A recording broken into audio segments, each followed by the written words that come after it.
Hello guys, welcome back to SHST tutorials. तो हम लोग यहाँ पर पाइथन में पांडास को कंटिन्यू कर रहे थे और पांडास में हम लोग सीरीज को कंटिन्यू कर रहे थे। तो सीरीज में हम लोगों ने क्रिएशन देख लिया था कि how to create a series object और उसके वेज। तो क्रिएशन में हमने आपके पास में टोटल 8 वेज को डिस्कस किया था। फिर आपके पास में हम लोगों ने एट्रीब्यूट्स डिस्कस किए थे जो आपके पास में आपके सीरीज ऑब्जेक्ट पे काम करने में हेल्प करते हैं।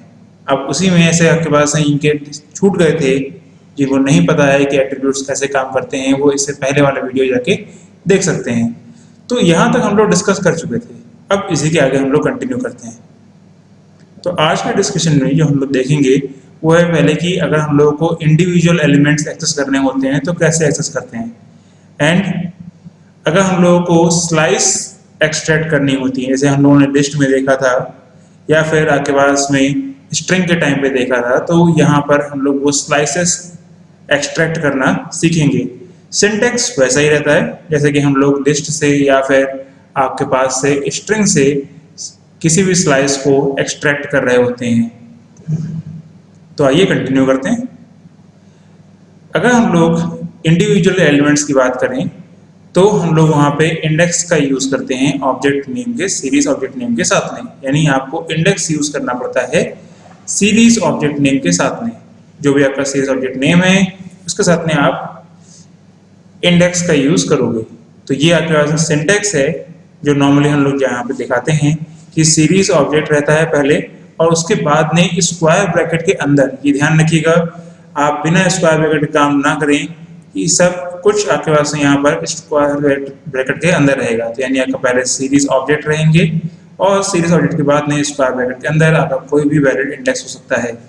अब वो वैलिड इंडेक्स कुछ भी हो सकता है, डिपेंड करते हैं। तो एग्जाम्पल के फॉर्म में जैसे कि हम लोग यहाँ पे कुछ 4 ऑब्जेक्ट ले रहे हैं, तो वो 4 ऑब्जेक्ट आपके पास में ऑब्जेक्ट 1, ऑब्जेक्ट 2 और ऑब्जेक्ट 3 है। अगर हम लोग यहाँ पे ये 4 ऑब्जेक्ट हम लोगों ने लिए हैं, तो यहाँ पर आप देख सकते हैं कि ये आपके पास में मैंने जो ऑब्जेक्ट बनाया है ये मैंने डिक्शनरी की हेल्प से बनाया है। ये आपके पास में एक नॉर्मल ऑब्जेक्ट है। सिमिलरली यहाँ पे आपके पास में अलग अलग ऑब्जेक्ट और उनके अलग अलग इंडेक्स हैं। ठीक है, तो ऑब्जेक्ट के यहाँ पे डेटा भी चेंज हो रहा है, डेटा भी आपके पास में डिफरेंट है एंड आपके पास में उनके इंडेक्स भी डिफरेंट है। जबकि यहाँ पर ये जो इंडेक्स है ये बाय डिफॉल्ट इंडेक्स है ऑब्जेक्ट 1 में। तो हम लोग सिर्फ इनका यूज करेंगे जो हम लोग अभी यहाँ पे देखने जा रहे थे कि एक्सेसिंग इंडिविजुअल एलिमेंट्स। सो जैसे मैंने कह रखा है, जैसे बताना है उसको करके दिखाना ज़्यादा बेटर रहता है। तो आइए इसे करके देखते हैं। अब जैसे कि हमारे पास में ये आपका स्पाइडर IDE है, इसी में आपके पास में कोड रहेगा और इसे हम लोग रन करके देख लेंगे। तो कंटिन्यू करते हैं।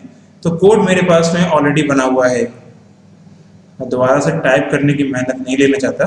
सो ये सिर्फ यहाँ से कॉपी और ये यहाँ पे पेस्ट। तो ये आके ऐसा कोड आ गया। वही वार्निंग का साइन जो NP के साथ में आ रहा है वो इसलिए आ रहा है क्योंकि हमने NP कहीं यूज़ नहीं किया है, लेकिन उसको आप ऐसे रहने दे सकते हैं, उससे कोई फर्क नहीं पड़ने वाला। तो अगर मैं इसको रन कराता हूँ तो आई प्रेसिंग द F5 की, तो ये रहे आपके पास में आपके ऑब्जेक्ट्स। ऑब्जेक्ट आपके पास में OBJ, फिर OBJ1, फिर OBJ2 एंड देन OBJ3।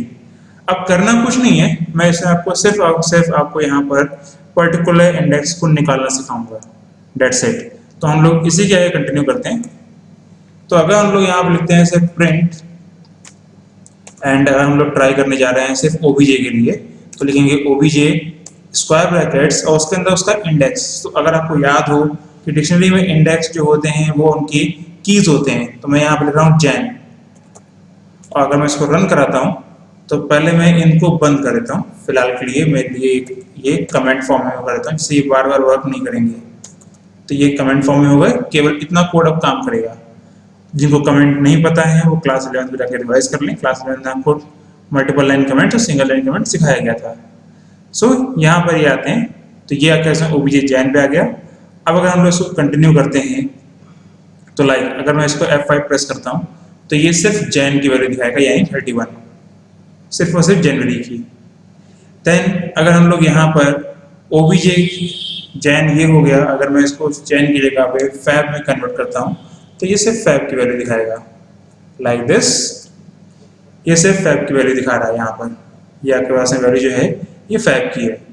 अब आपके पास में नेक्स्ट हिस्सा जो आता है, अगर हम मान लेते हैं कि हम दूसरे ऑब्जेक्ट को ट्राई करते हैं, तो आता है कि आपके पास में प्रिंट obj1, और obj1 में अगर हम ध्यान दें तो आपके पास में इंडेक्सेस जो थे वो 0 से लेके आपके पास में 4 तक गए थे। ये आपके पास में obj1 है और ये इसके इंडेक्सेस एंड वैल्यूज हैं। तो यहाँ पर मैं किसी भी इंडेक्स को ले सकता हूँ जो नॉर्मली आपके पास रहते हैं, तो मान लेते हैं 4 ले लेते हैं। तो आंसर आपके पास में 4 का आंसर यदि यहाँ पे वैल्यू दे रखी गई 23 है, तो अगर मैं इसको रन कराता हूँ तो देखिए यहाँ पर जो वैल्यू आई है ये 23 है। ठीक है, अब अगर हम लोग कहते हैं नेक्स्ट, इसी जगह पे अगर हम लोग कह देंगे कि प्रिंट obj2 एंड obj2 के बाद में अगर हम 2 पे ध्यान दें तो 2 पे आपके पास में जो इंडेक्स थे वो 9 से लेकर 12 तक हैं। तो आपके पास में obj2 में अगर मैं लिखता हूँ और यहाँ पे लिख देते हैं 10, तो 10th इंडेक्स पे जो वैल्यू है वो 20 है। तो आंसर आपके पास में अगर मैं इसको प्रिंट करता हूँ तो आंसर आपके पास में 20 आ रहा है। यहाँ पे देखिए ये 20 आ गया। अगर इसी जगह पर मैं obj2 की जगह पे obj3 लिख देता तो आपके पास में क्या होता, अब यहाँ वैल्यू 100 हो गई, क्योंकि ये obj3 में इंडेक्स नंबर 10 की वैल्यू है। ठीक है, तो ये तो आपका सिंगल इंडेक्सिंग हो गई। सिंगल इंडेक्स आपके पास है, हर एक इंडेक्स अलग अलग है। अब आते हैं नेक्स्ट टॉपिक पे। मान लेते हैं कि हमारे पास में कोई ऐसा है सीरीज ऑब्जेक्ट है जहाँ पे आपके पास में डुप्लीकेट इंडेक्स है। तब क्या करेंगे कि अगर आपके पास में डुप्लीकेट इंडेक्स है तो अगर हम लोग वहाँ पे कोई इंडेक्स देते हैं तो जो आपका सीरीज ऑब्जेक्ट है वो सारी एंट्रीज उन इंडेक्स की रिटर्न कर देगा, यानी जितनी भी वैल्यूज हैं उस पर्टिकुलर इंडेक्स से वो उनको रिटर्न कर देगा, उनको आपके सामने डिस्प्ले कर देगा। तो आगे देखते हैं, जैसे कि एग्जाम्पल के फॉर्म में ये आपके पास में एक सीरीज ऑब्जेक्ट में क्रिएट करने की कोशिश करूंगा और इसका जो आउटपुट होगा वो कुछ ऐसा आएगा। ठीक है, तो यही चीज हम लोग ट्राई करते हैं अपने कोड में। सो यहाँ से ये कोड यहाँ से कॉपी कर लेते हैं एंड यहाँ पे आके इसको पेस्ट कर देते हैं। अब यहाँ पे देखिए ये ऑब्जेक्ट आपका जो क्रिएट होगा, जैसे मैंने कहा था ये वही क्रिएट करेगा। तो जस्ट प्रेस F5 और ये देखिए आपके पास में आपका ऑब्जेक्ट क्रिएट हो गया। तो A1 B2 C3 A again 4 and D again 5। तो मुझे सिर्फ यहाँ पे करके ये दिखाना है आपको कि अगर मैं यहाँ पे ऑब्जेक्ट के लिए जो इंडेक्स कॉल करने जा रहा हूँ वो A होगा तो क्या होता है, तो प्रिंट obj और मैं यहाँ पे कॉल करूँगा इंडेक्स नंबर A को। So according to this A के लिए वैल्यू 2 आनी चाहिए, कौन सी, 1 एंड 4। तो जस्ट प्रेस इट, ये देखिए ये आपके पास में A की दोनों वैल्यू दिखा रहा है 1 एंड 4। तो यहाँ पर आप ये समझ सकते हैं कि अगर आपके पास में एक से ज़्यादा इंडेक्स एक जैसे हैं तो जितनी वैल्यूज़ वहाँ बिलोंग कर रही होंगी उन पर्टिकुलर इंडेक्स को, वो सारी की सारी वैल्यूज़ एक बार में डिस्प्ले हो जाएंगी विद इंडेक्स। ठीक है, तो एक तो आपका टॉपिक ये हो गया।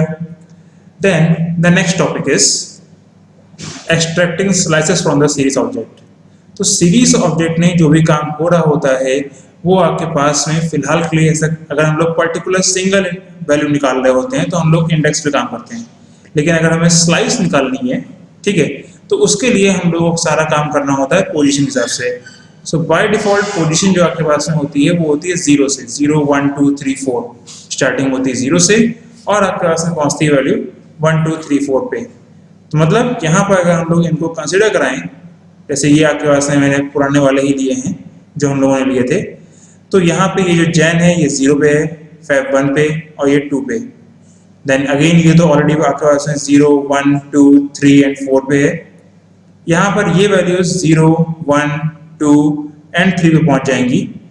एंड अगर हम लोग बात करें तो ये वैल्यूज 0 1 2 एंड 3 पे सिमिलरली ये भी वैसे ही रहेंगी।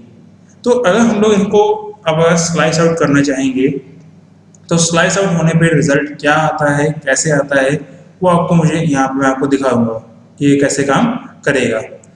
तो आइए ट्राई करते हैं। सबसे पहले आपके पास है पुराना वाला कोड जो आपके पास में था, वही यहाँ पे हम लोग पेस्ट करेंगे। सो पुराना वाला कोड आपके पास में क्या था, ये रहा, ये आपका कोड था। तो ये कंट्रोल सी एंड यहाँ पे आपके पास में control A and control we, सिर्फ इसलिए कि हम लोग चेक कर सके कि हमारे पास में ऑब्जेक्ट वही आ रहे हैं या नहीं आ रहे हैं।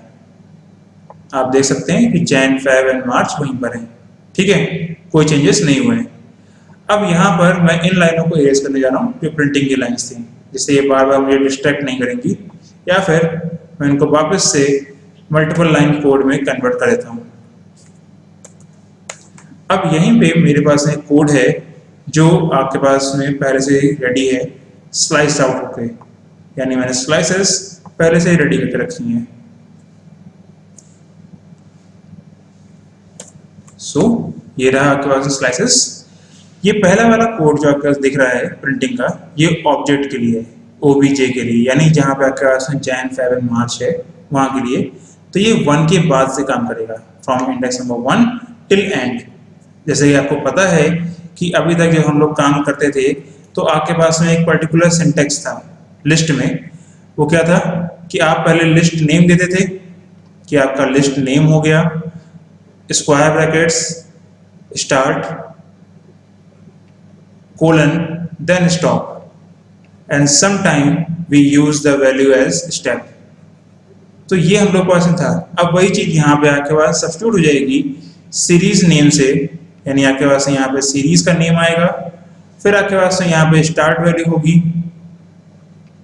फिर आपके पास में स्टॉप वैल्यू होगी, और कभी कभी आपके पास में स्टेप वैल्यू भी होगी।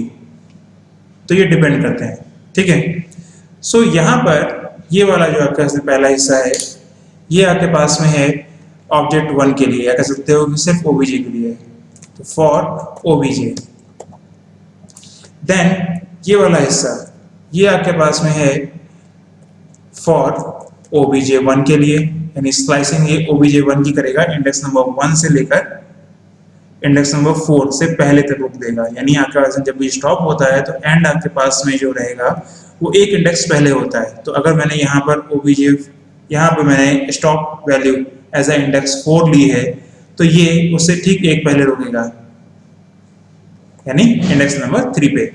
देन आपके पास में आता है, ये आपके पास में है फॉर ओबीजे 2। तो ये आपके पास में 0 शुरू करेगा, लेकिन यहाँ पे कोई स्टॉप पॉइंट नहीं है, इसलिए एंड रख जाएगा और हर दूसरे नंबर को प्रिंट करेगा 2 स्टेप्स पे।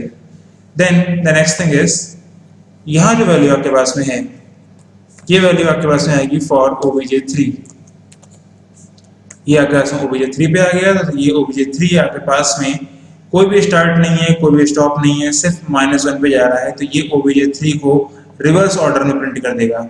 तो जैसे मैंने कहा है, क्या ये ऐसा कर रहा है या नहीं कर रहा, आइए देखते हैं।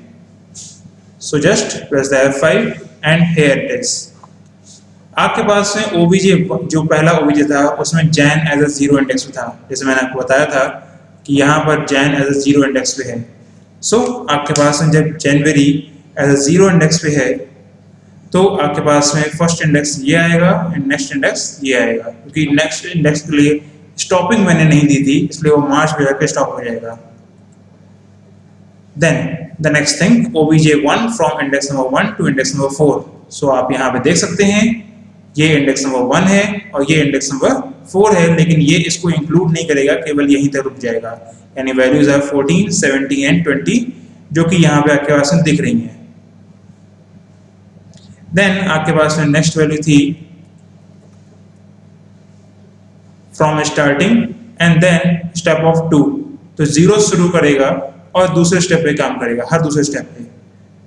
सो बेसिकली यहाँ पर 0 स्टार्टिंग ये है और दूसरा स्टेप खुद 2 है, ठीक है। तो यानी ये 1 को इग्नोर करेगा और 3 को इग्नोर कर देगा। तो आगे देखते हैं। तो यहाँ पे देखिए ये वैल्यूज वही आई हैं। And then the last one, ये ऑब्जेक्ट नंबर 3 को रिवर्स में प्रिंट करेगा। तो हमारा ऑब्जेक्ट नंबर 3 9, 10, 11, 12 था, 144, 121, 181। तो यहाँ देखिए रिवर्स में आया है, 12 पहले हो गया है, 11 उसके बाद नहीं, 10 उसके बाद नहीं एंड 9 उसके बाद नहीं। सो ये आपके पास में स्लाइसिंग के एग्जाम्पल्स हैं। स्लाइसिंग आप उतनी ज़्यादा प्रैक्टिस कर सकते हैं जितनी आपके पास में होनी चाहिए, जितनी आपने लिस्ट में ट्राई करी थी। अगर आपको कोई प्रॉब्लम होती है तो आप मुझे कमेंट बॉक्स में मेंशन कर सकते हैं, मैं उस प्रॉब्लम को सॉल्व करके आपके पास में पर्सनली ईमेल कर दूंगा अगर आपने अपना ईमेल अटैच किया होगा तो। ठीक है, सो आगे हम लोग यहाँ पर ये आपके पास में दो ऐसे थे जो हम लोगों को यहाँ पर कंप्लीट करने थे, यानी the first thing that's known as elements, accessing individual elements, and then the next thing is known as extracting slices from the series object. So ये आपके पास में कंप्लीट हो गया है। So आज के लिए ये वीडियो इतना ही है। अगर आपको ये वीडियो समझ में आया है तो please like it, subscribe my channel and share the video as much as you can. Thank you, next time पे मिलते हैं।